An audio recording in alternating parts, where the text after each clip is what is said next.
Here's an update on my 1970 orange Krate when I routed this harness here. I got it up here on Velcro all the way here, down here on a zip tie. I bring it down one strand there, but I'm keeping everything loose, like here, here.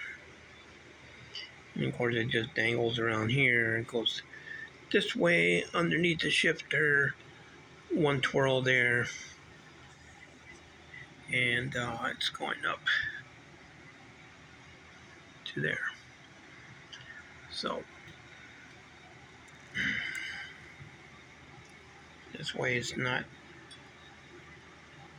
stretching it, so keep it loose.